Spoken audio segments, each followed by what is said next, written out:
about finances and the logistics of the tour, stuff that might not be the most interesting, but we are going to make it entertaining for all of you, so don't you fret. I am Kathy, and I am from Illinois State University.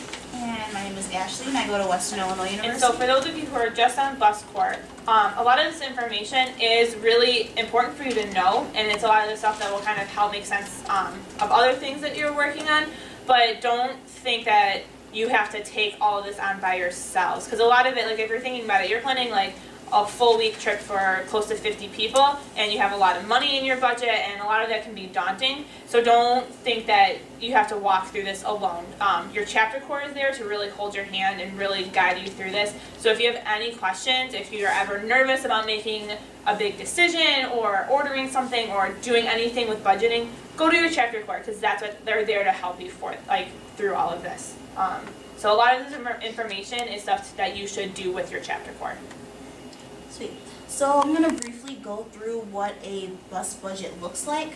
And so two of the main things that I'm going to touch on before I get to the actual components of the budget are make sure that when you're on tour you have your gift cards and or credit cards with you. These are supposed to be distributed to the bus corps by the chapter corps. And so if you don't know where they are or you have no idea what I'm talking about, talk to a chapter corps member and they will be able to help you out with that.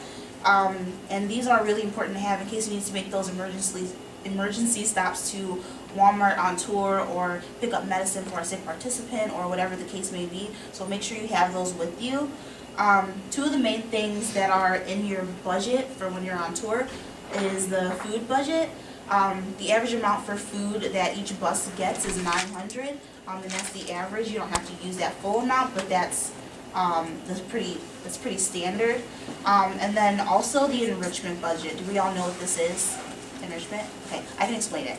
And so each bus is able to get $400 of an enrichment budget, and basically this is for if you are stopping in a cool city and you want to go to a museum or a zoo, and this will be able to help you pay for participants to go into those places, or if you want to get cool matching headbands or wristbands or whatever the case may be so you're super swagged out when you get into Celebration City, you can use that for your enrichment budget as well.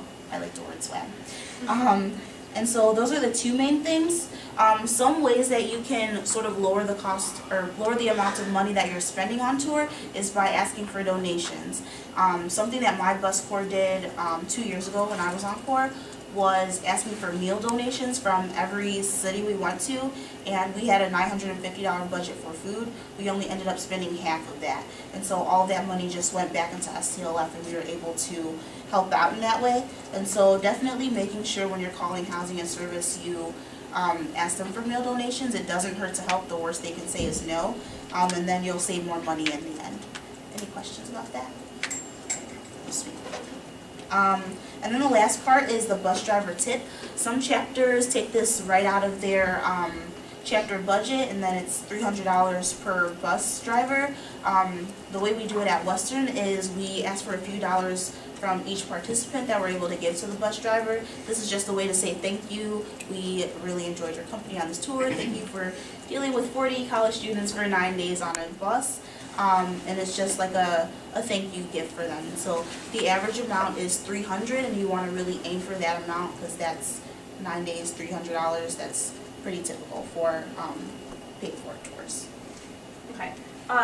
So kind of going back to what we started with and touching on what Ashley just talked about, for the tour, like I said, chapter core is really there to help you with all the financial decisions.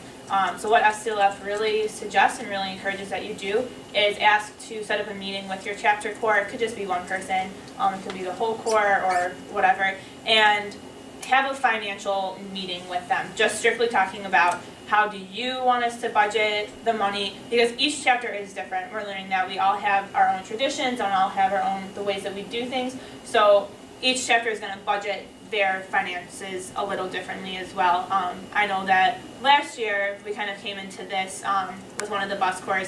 They thought that they had a little bit more in the budget than what like my chapter wanted. So each chapter can budget the money a little differently, so it's really important that you go and you ask specifically, what can I spend, when do you want me to spend it, what money is reserved for before the tour, what money is reserved for on the tour, and so on and so forth.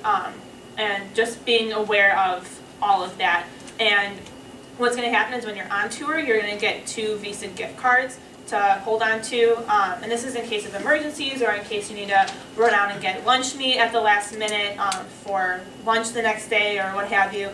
You can use your Visa gift cards for that. But what you need to remember to do always is to keep the receipts, all of them, even if you have to run to Walgreens to pick up like ibuprofen, because at the end you're going to have to turn in all of the receipts along with the gift cards with the remaining money, and just so that we can keep track of everything and just kind of know where the money was spent.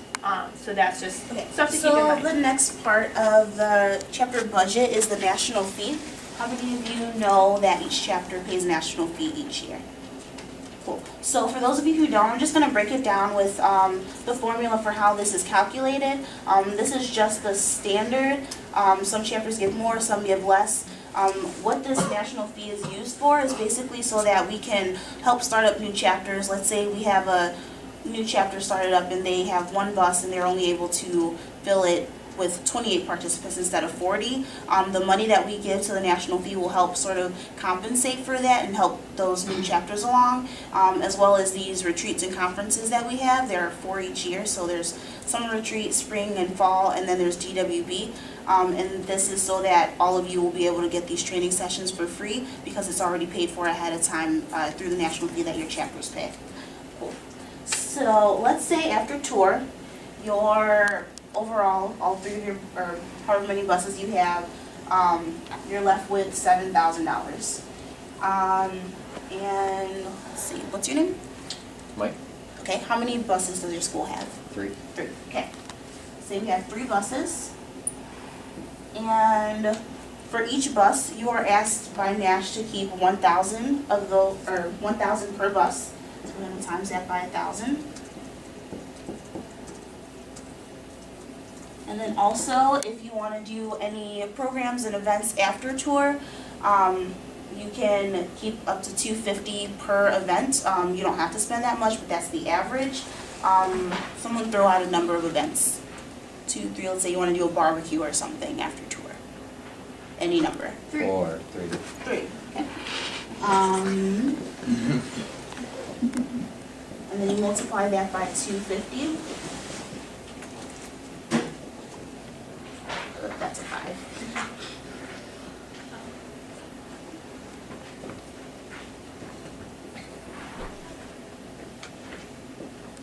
So that's the amount right there that you are asked to keep for the end of that year, and then the rest goes back to Nash.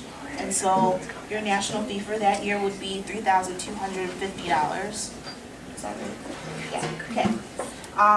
This isn't something that's mandatory. They're not going to hunt you down if you don't pay that exact amount. If you have more or less buses, this number will sort of fluctuate, or the number of events will change as well. And this is just a suggested donation for the national fee that you give. And so it's not like you're going to get in trouble or anything if you don't, but we do ask that you all are generous so that we can continue to start up new chapters and continue to have these retreats for free. And so we are able to continue to help STLF grow in the long run. Any questions about that? National fee. And again, this is nothing that you're going to have to worry about necessarily as a bus corps, but just know that your chapters kind of do this and your chapter corps will take care of it. But this just kind of shows you a little bit more of the financial picture of your chapter. Okay, so now we're going to transition to the Google Doc How itinerary. many of you feel a little iffy about the Google Doc itinerary? That's a little daunting and overwhelming. All right, well that's great, because I remember when I first saw it, I basically like swept it under the rug. I didn't want to see it until I had to face the fact that I had to fill it out. It was really confusing for me. There were so many colors, and it just, I don't know, it just, I didn't really like it at first. But then when I sat down and looked at it and kind of broke it down, I found how beneficial it can be, because what STLF did is they tailored it to your specific tour. So say you are going, you're leaving from ISU when you're driving to Nashville. It's gonna start like ISU leaving March 4th, driving to Nashville, and then it's gonna take it day by day. And then what you're gonna see under each day is how many miles you're driving, where you're stopping for service, where you're stopping for your housing, and along with that is going to be like room for your contact information, like Susie Q at Christian Faith Ministries and all of that stuff. And there's space for you to fill all that information out. And even spots to say, are there showers? Do we get a meal? So that way you kind of have a record of when you know you're going to need to stop for a meal and when you don't. And on the sides, there's also a section for notes. I found that that's really helpful. Like, for example, if you are arriving at like a community center and the person isn't going to be there and you need to have like an access code to get into the building, that's a great place to put it. So that way you're not like rummaging through and be like, oh, where's that Post-it note I wrote it on? And how am I going to be able to get into this house? And it's all in one spot, and that way you have it there. And another thing that's really nice about it is that when you first get it, it's all of those blank spaces are yellow. And as you start to fill it in, the yellow goes away, which means that you've entered in the information and you're good to go. And if you kind of have noticed on the bottom, there's little tabs. And one of the tabs is like a contact sheet. So say you like filled in Susie Q's contact information. If you go to the contact sheet, it's all gonna be transferred over there. So that way it's not, you don't have to rummage through this huge long itinerary. It's all in one spot for you, which is really helpful. One of the other tabs that are down there is like a resource tab for you guys. And it's just a bunch of links to help you. Like if you kind of are still stuck trying to find service or housing, there's kind of like an STLM database that you can like plug in Nashville, and it'll list all the places where they have been before. That can be really helpful as well. And there's also a link to the T-shirt vault if you need ideas generating for T-shirts. So it's kind of like all you need to plan your city all in one place. And I guess the last thing I want to leave you with on the Google Docs is fill it out, because if it's not on the Google Doc, it's not on your tour. So say you want to make like a surprise stop to like the best ice cream shop in Philadelphia, but you didn't write it in because you're like, oh, it's a surprise, so we need to keep it off the itinerary. Well, it's not a surprise for the bus driver. You can tell him saying, hey, we're not going to tell our participants that we're going here, but we do need to make the stop, so we can keep it on the DL. Because they need to know how many miles they need to drive and plug it in, and you don't want to surprise them and be like, excuse me, we were supposed to make a stop, and they have no idea.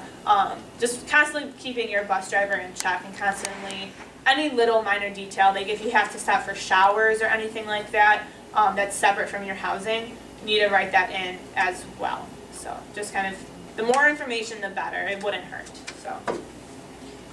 So the last thing we're going to talk about before we move on to the next thing is ordering T-shirts. Kathy sort of mentioned the tabs at the bottom of your itinerary. One of them is the resources tab, and if you click on that, it'll take you to the website where we order our T-shirts from. Nash has a really good relationship with this company. We've used them for many years, and they're pretty affordable T-shirts. And so if you are getting close to tour, you usually want to order T-shirts, like create your design, think of your theme, and order them 2 to 3 weeks prior so that you have enough time to get them approved by Nash, because the design has to be approved, and then also make sure that you have enough time to get them before you actually depart your school for tour. And if you're having trouble thinking of T-shirt ideas, you can go to the T-shirt vault. Does everyone know how to get there on the course site? So if you go to stlf.net, in the bottom corner, on the right, there's a course site. If you click on it, there are tabs at the top, and if you click on T-shirt vault, it has every T-shirt from every tour that's ever been sent out. There are literally hundreds of them. So if you have trouble thinking of a theme or a T-shirt design, you want to get some cool ideas, definitely check it out. That's what I used when I was bus corps thinking of T-shirt designs. It's a really great resource for you. Also, there's a little tutorial video that teaches you how to use the website when you're creating your T-shirt design. So for the front of it and for the back of it, there's a template where you can just enter in the cities for like the back of the t-shirt and then the actual dates, and that's all, so that's unified across the board. All the back of all the t-shirts will look the same except for the cities. Oh, we gonna rock down to Electric Avenue. And